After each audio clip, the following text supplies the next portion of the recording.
அதிமுக பிரமுகரோடு தொடர்பு படுத்தி சமூக வலைதளங்களில் ஆபாசமாக சித்தரித்த திமுகவினர் மீது நடவடிக்கை எடுக்க கோரி கைம்பெண் ஒருவர் திருச்செங்கோடு காவல் துணை கண்காணிப்பாளரிடம் கண்ணீர் மல்க புகார் அளித்துள்ளார். பாதிக்கப்பட்ட பெண்ணின் சொந்த ஊர் நாமக்கல் மாவட்டம் குமாரபாளையம் அருகே உள்ளது. 7 ஆண்டுகளுக்கு முன்னர் கணவர் இறந்த நிலையில் தனது 12 மற்றும் 10 வயது மகன்களோடு வாழும் இவர் தையல் தைக்கும் தொழில் செய்து வருகிறார்.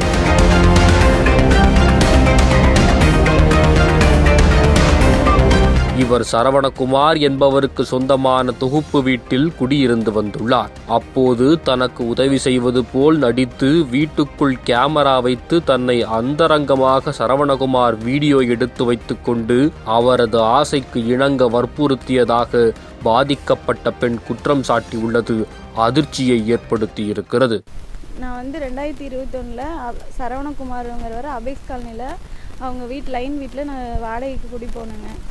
அங்கே அவன் என்கிட்ட உதவி செய்கிற மாதிரி பேசி வீட்டுக்குள்ளே பாத்ரூம்லலாம் கேமராவில் வச்சு வீடியோலாம் வச்சுக்கிட்டு அவனோட இதுக்கு என்னங்க சொல்லி என்னை மிரட்டி 1 வருஷமாக ரொம்ப சித்திரவதை அனுபவிச்சு இப்போ ஒரு 6 மாத காலமாக தாங்க நான் அவங்ககிட்ட இந்த விடுதலையாகி திருப்பியும் என்னை அந்த வீடியோலாம் வச்சுருக்கேன், உன்னை சும்மா விட மாட்டேன் அப்படின்னு சொல்லி என்னை மிரட்டிட்டு என் குழந்தைங்களெல்லாம் அடிக்கிறது இந்த மாதிரிலாம் பண்ணிகிட்ருக்குறாங்க. இந்த பிரச்சனை குறித்து அதிமுக நகர செயலாளர் பாலசுப்பிரமணியத்திடம் கூறியதாக தெரிவித்த பாதிக்கப்பட்ட பெண், இதனால் சரவணகுமார் குமாரபாளையம் திமுகவினரோடு சேர்ந்து கொண்டு தன்னையும் அதிமுக பிரமுகரையும் தவறாக சித்தரித்து சமூக வலைதளங்களில் ஆடியோ வெளியிட்டதாகவும், இந்த விவகாரத்தில் தவித்து வரும் தன்னை தன் மகன்களோடு நிம்மதியாக வாழ வழி செய்ய வேண்டும் எனவும் கண்ணீர் மல்க தெரிவித்துள்ளார். இதில் நாங்கள் அந்த பிரச்சனையானப்போ 6 மாதத்துக்கு முன்னாடி அதிமுக நகர செயலாளர்கிட்ட ஹெல்ப் கேட்டேங்க.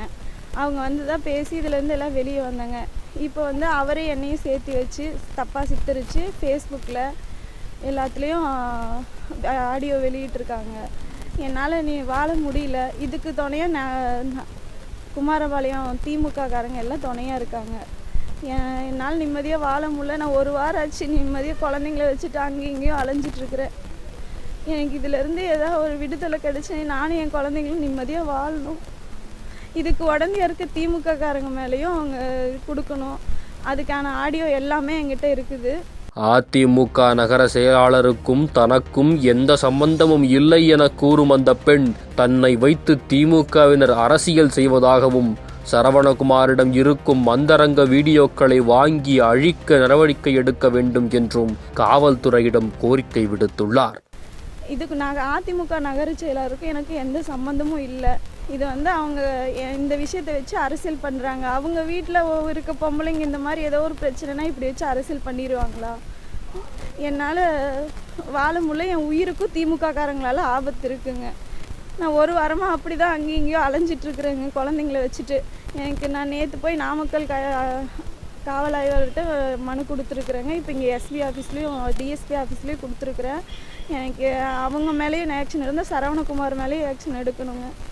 அவங்ககிட்ட இருந்து என்னோடய வீடியோ எல்லாமே அழித்து எனக்கு இதிலேருந்து முழுசாக விடுதலையாகி நான் வரணுங்க. அவனுக்கும் அதுக்கு தகுந்த தண்டனையும் கிடைக்கணும். அவன் சார்ந்த திமுக காரங்க ஹெல்ப் பண்ணுறவங்களையும் இதில் எல்லாத்தையும் நீங்கள் எல்லோரும் பார்த்து எல்லாம் சொல்லணும். நீங்கள் மீடியாக்காரங்க தான் எல்லோரும் இதெல்லாம் வெளியிடணும். எனக்கு இதிலேருந்து விடுதலை கிடைக்கணுங்க.